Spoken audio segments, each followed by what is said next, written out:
Ladies, Les Blackstock from Enhanced Clinic again, and another question we commonly get asked is exercise with breast implants.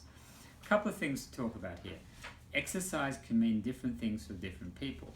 Some people exercise is getting up to change the TV, other people it's physically running a marathon or an ultra marathon. Also, exercise can be cardio, where you might have bouncing issues, or weight training. Now, we'll talk cardio. As a simple concept, I'd like you to remember that bouncing is bad. Most girls have heard the line I use that if you're naked and your breasts are bouncing and you can't hold on to them, get someone else to hold on to them. It's a joke, but it's a joke that helps you remember that if these bounce, you're going to have a greater chance of them being damaged in structural support and coming down.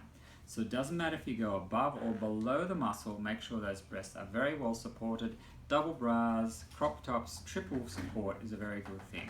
The bigger you are, above or below, you'll need to have support.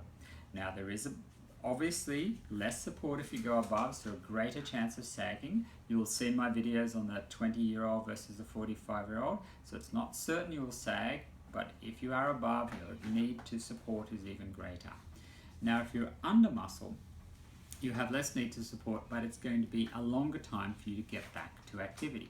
So as a rule of thumb, I think you should be looking at getting to cardio 2 to 3 weeks if you go under the muscle, 1 to 2 if you go above. But always start low and build up. Work out if you're bouncing. Because remember, your breast may be very different to you had before. So if you are getting bouncing, less work or more support.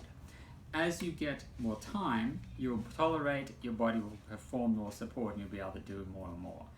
So don't rapidly go into cardio, take it slowly back, and obviously some cardio is going to have less bouncing.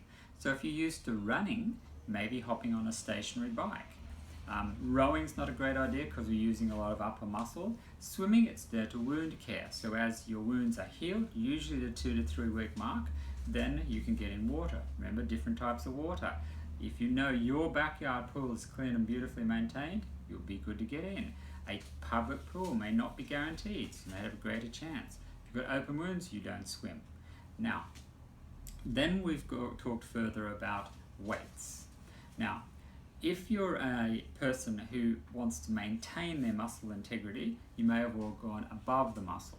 Risk of sagging we've talked about, but again, we're not going to have to lift the muscle off your chest and then weaken that muscle or provide an opportunity for failure to reattach.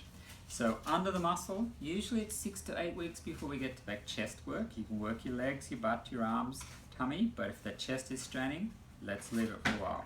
Above muscles a lot quicker, 3 weeks, maybe 4, sometimes a little earlier. But again, the story is start slowly and go up. If you have larger implants, you've got to be a lot slower because the muscles are stretched, and if you break those fibers by straining that may have been stretched in the procedure, they're not going to re-heal. And you may feel edges of implants even if you're going under. Then you gradually add back.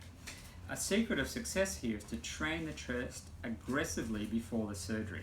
So in that way, you're left with the ability that the other areas, legs, tummies, arms, can then rest in the recovery, and you can use those and come back to the chest later. I hope this all helps. And remember, contact sports are a completely another situation, and we need to talk specifically if you are running into people in AFL or rugby league or rugby union. If you're playing sports that aren't contact and should be, but they are like soccer or basketball, be aware choices of implants are pretty relevant as well too, suggesting more for the silicones because they're less likely to be ruptured. Hope this all helps you. We'll catch you later.